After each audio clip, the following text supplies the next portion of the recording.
Hey there, Gemini. How's it going? Again, I want to call you guys Geminoodle. I don't know why, but I did accidentally in the last video, so that might be a thing that sticks. But anyways, my Geminoodle friends, I'm going to do a tarot reading that is random. I don't know what it's about. It could be finances, love, career, new jobs, traveling, vacation, whatever it is, we're going to find out together because I'm shuffling it right in front of you. And unlike previous weeks, you will notice that I am now using a new deck. This new deck is called the Orion's Animal Tarot deck. I always found symbolism in sacred animal concepts fascinating. I love looking into, indigenous traditions of spirit animals. I'm only here myself because one day long ago with my grandma, my grandpa, a horse trainer fell in love with a horse rider. So animals were my thing. And yeah, so we're going to do this with a new deck. Let's get a close up for you so you can see the beautiful designs on these cards, and then we're going to get right into it.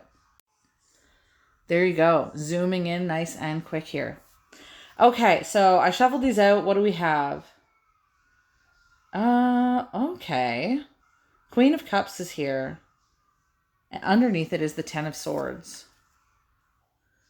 Queen of Cups, usually somebody who's very compassionate. They like to nurture. They like to love. They want to protect themselves, though. And it usually, as a court card, insinuates that it's dealing with a person. Because in tarot, much like any other deck, even like a deck of cards, tarot is created in a structure that has certain suits, wands, swords, cups, pentacles. It's just like a regular deck of cards. Honestly, the Rider-Waite-Smith deck, the most popular and famous tarot deck there is patented and owned by U.S. Gaming Systems Incorporated. So, it vibes with the whole idea that a tarot deck is going to be kind of like a regular deck of cards, like cartomancy it would be called. But they also have what's called court cards. That is the page, the kings, the knights, and the queens. And those court cards, according to Arthur Edward Waite in 1910, when he created the Pictorial Key to the Tarot and published that book, it was the instruction book on the deck known as the Rider-Waite-Smith deck, which this deck is created based off of. Queen cards or court cards, again, the page, knight, queen, or king, they represent people. So there is a person in your life that you had a Ten of Swords situation with. Ten of Swords means an ending. That's why there's a starfish on here, and the starfish has met its match. It is, according to this energy, finito. Ten of Swords sometimes has to do with betrayal also. But what's really interesting here is, according to the middle cards, it's not that it's just over, but that there could be happiness that comes from this situation and that it's on pause. I say that because the Ace of Cups card is the card that says your cup runneth over, which is an expression to mean that you will be supremely happy with the outcome of this situation. But when it's in the reversal, it can refer to a delay that happens. I believe the delay is because of indecision, because the Two of Swords is here. And the Two of Swords is a card of two swords put up that protects a person. On the original Rider-Waite-Smith deck, a person has a blindfold on and two swords that are protecting their heart. They can't see what they're fighting against. Most of the time, that's because with the swords, it is somebody who's fighting with their own mind, and they're choosing whether they can go this path or whether they can go this path. Should I stay or should I go? It is a person who has a lot of indecision in their mind that is causing the delay of happiness. And it's also really unique because the Star card is here. And the Star card is the card of wish fulfillment. Again, in traditional Rider-Waite-Smith tarot, the Star card is connected to the Hermit. The Hermit card is a depiction of somebody who is on their own, overcoming challenges in their life, and challenges that are necessary to go through. But in their hand, they hold a lamp. And in the lamp, there is a star. It is their wish and their goal. And that little light that flickers from the star in their hand is leading the way for them when they're on the journey of the Hermit card. Or, again, that is to say, when you're on a journey in life on your own, needing to develop yourself. But here we have the star, and the star is no longer in a cage.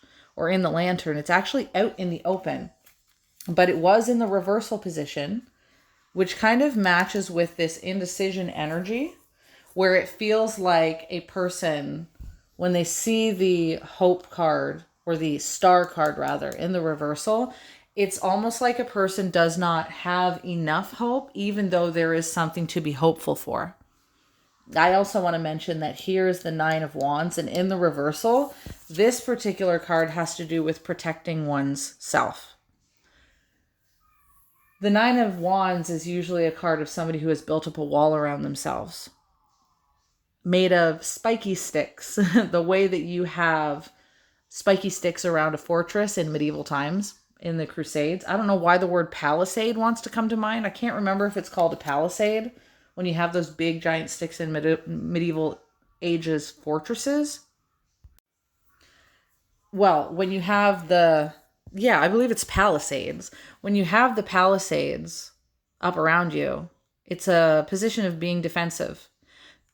And that would be the second card that we have then, of somebody who is protecting themselves. And what's in the middle of it? Protecting themselves from having to give or receive a little bit of love.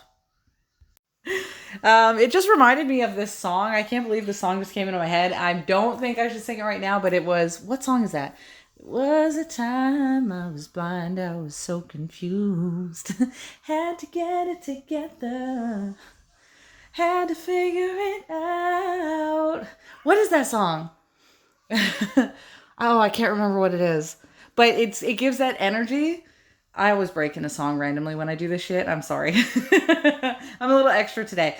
But it gives the energy back to that dynamic of the hermit that I was talking about, who's somebody who's put a lot of walls up in their life and protected themselves because of the indecision that they had to go through, that comes with what happens when you protect yourself. When you protect yourself and you wall yourself up, then you're not letting anybody in, are you? And that Page of Cups means that even if you want a little bit of love, a little bit of compassion, if you shut the door to it, it's not going to work out. Well, at least until you open the doorway. And that's why I think what's really interesting is this card up here that's kind of out of my screen. It's the Eight of Wands, and it's in the upright position. Guess what, baby? There is forward fucking progress in this shit. That's communication. It's what happens when you have, if you imagine, because it's a bunch of arrows, if you imagine a person who's an archer and they try to go for a target, right? If they wanted to hit a target, would it be easier for them to hit their goal trying something only once? Or what if they had 8 arrows that they got to shoot at the bullseye? It's a lot more likely that it's going to land, right? That one of those arrows are going to land. Which makes the Eight of Wands a card not only of swift communication and swift action, but of nailing the goal. Despite the fact that this person feels like there's no hope and feels like they have to protect themselves from somebody, or feels like they have to wall themselves up. Honestly, there's a little bit of me that wonders if this is a two-sided thing too. Your person could have felt like they were walling themselves up, and that could lead to their indecision, but it could also put you in a position for a little bit of time where you felt like that too. Now, once you had to go through something ending, or once it felt like you were in systems of betrayal in your past, all of a sudden now you've got a reason to protect yourself. It's human, right? It's human. And this looks like the situation. So what I'd like to do is I was about to bust out in an accent right there. What I would like to do is I would like to look into the outcome of this communication. Sounds like a plan. Let's shuffle a little bit. Actually, I'll shuffle that one back in here. Let's see what the outcome is of this communication and this wall that's happening here. And this Queen of Cups dynamic. Like, there's a lot described within this reading so far. A lot described. That kind of came out of my mouth a little weird. There's a lot of description about the energy of this person, but it's kind of just talking about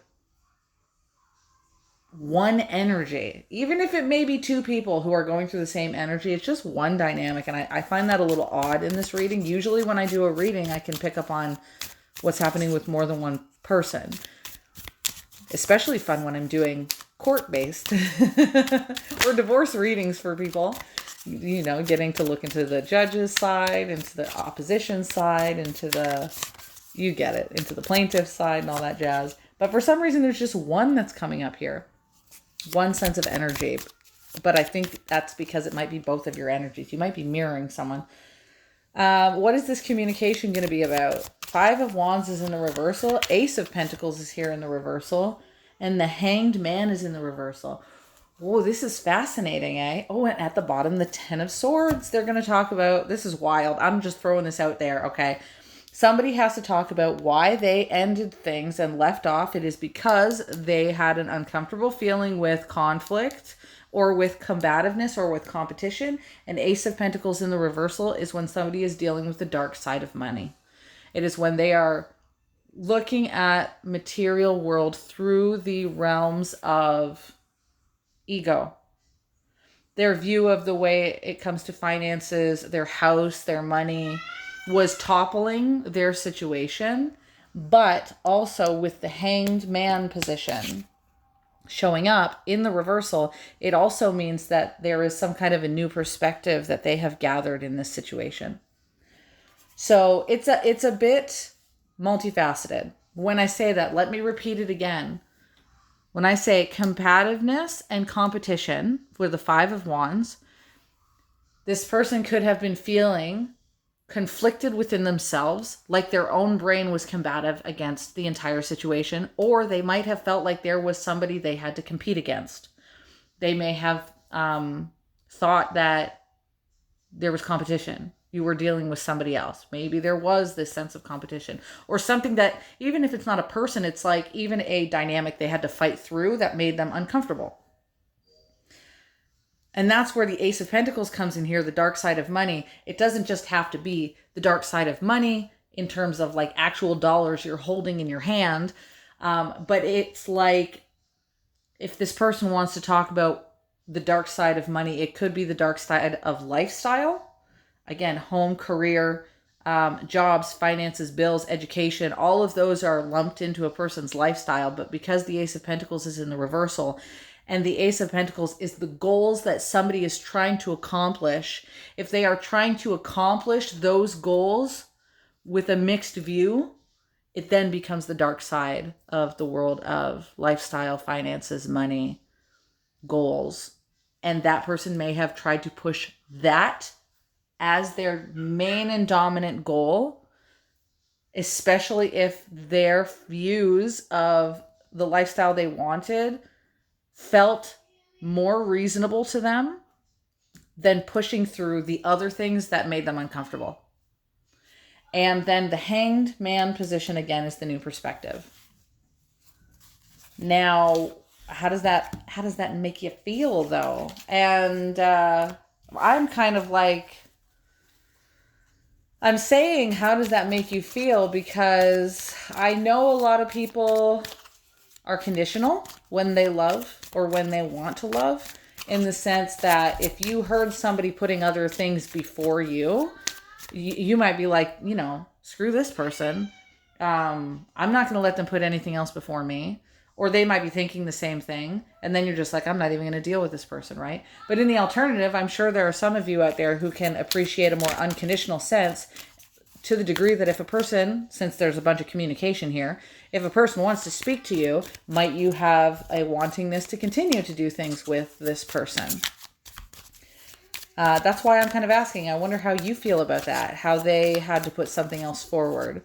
It's kind of gives me this vibe of somebody who really had to do something for their own self, and not necessarily that they wanted to put other things ahead of you. See? Knight of Pentacles, directly tied with someone's goals again. Very slow progressing goals. What I do like though is the hive energy, the beehive energy, is that ultimately the goals weren't just for themselves. It was to build things up. And the 10 of Cups is here in the reversal with the 6 of Cups. What a difficult dynamic that is. Because in one hand, the 10 of Cups is like happiness that could be had from this relationship. But when it's in the reversal, there's a difficulty with it. And the Six of Cups is somebody that literally feels like home. That's why it's two baby lambs who would grow up in the same home who have come together, celebrating closeness and compassion and deep friendship. This is cards. Sometimes people call this one of the soulmate cards in tarot. Different tarot readers out there, but it does concern me why this Ten of Cups is in the middle of it. To me, it's like there's an understanding that a person's lifestyle is important and it is going to take a long time and it is slow and there is a lot of caring between you. But that Ten of Pentacles, again, makes things difficult in the reversal position here. Because sometimes the Ten of Pentacles in the reversal can be like a fatality. But on the other times, that card can actually mean someone's willing to take a chance or even give a gift. So let me shuffle. Let me see which one it is. Okay. Ace of Wands is here. It's a new beginning. It's a very passionate beginning. Ace of Wands traditionally in decks like Arthur Edward Wade or even Aleister Crowley's deck is actually the symbol of a male phallic symbol. But, you know, I mean, a guy's junk because it represents an explosion of passionate energy on the Ace of Wands. And that's nice though. And it's being paired with the Six of Pentacles. That's balance. That's effective give and take. It's not the energy of risk and it's not the energy of loss. What else do we have? Let me pull one more on this.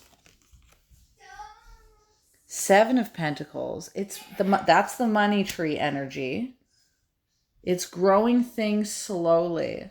I think that there is a possibility that because the Knight of Pentacles is here, it's about growing things slowly. And the Knight of Pentacles is actually the card of guaranteed success, despite the Ten of Cups being in the reversal. I'm sorry. I think I kept calling this the Ten of Pentacles earlier. It is the Ten of Cups. Regardless of that little trip up with my word here, the Knight of Pentacles is the card of guaranteed success. So I should automatically be looking at this entire dynamic, despite this being in the reversal, as a successful outcome between the two of you. It's just that it's going to be a slow and balanced approach with equal give and take. And so the communication that comes in between the two of you is actually going to be beneficial to cause a sense of growth. And it just clicked into me that I'm dealing with the Page of freaking Cups. Pardon me, the 10. Oh my gosh, my words are tripping here. When it's the 10 of Cups in the reversal, the idea of that card is the repose of a false heart. This is wild, but it is a person who deceived their self. That's what this is about. I think there's a phase here of a person who has deceived themselves about what their ideas of togetherness or their future in the material world actually looked like. And they are willing to take a new passionate look at how to appropriately balance and reap what they sow, the good benefits of actual unity. And that is the conversation that's going to end up coming out of this. But not just the conversation. That's the long-term goal that renders in permanent success. That this person is going to go through a phase where they stop deceiving themselves or putting themselves into the same loop over and over again with whatever they're doing. That, again, this energy feels a little mirrored here. So it could be you also doing that. That you are learning not to fool your own self with what relationships can be like, how healing can go. And I think that's freaking beautiful. Especially with the guaranteed success of the Knight of Pentacles and the Six of Cups. A beautiful unity that comes together when people truly are genuine with one another, accepting their successes, their failures, and their growth. So I'm going to leave it like that. And if you guys are interested in a private reading, holla. Sorry, get a little extra. Just let me know. Let me get English on you here, okay? I'm not trying to be a gangsta today. Get a hold of me at the link in my bio or the description below, which has my details. And There's a sale going on right now for my birthday, for my daughter's birthday, and for Halloween that we just had. It's any 3 questions for $20. You're more than welcome to check that out. And yeah, I also have extra videos up on TikTok lately. If you want to check that out, also, there's some free random tarot videos over there. With that being said, I will talk to you guys later. Thank you very much, Geminis, and ciao for now.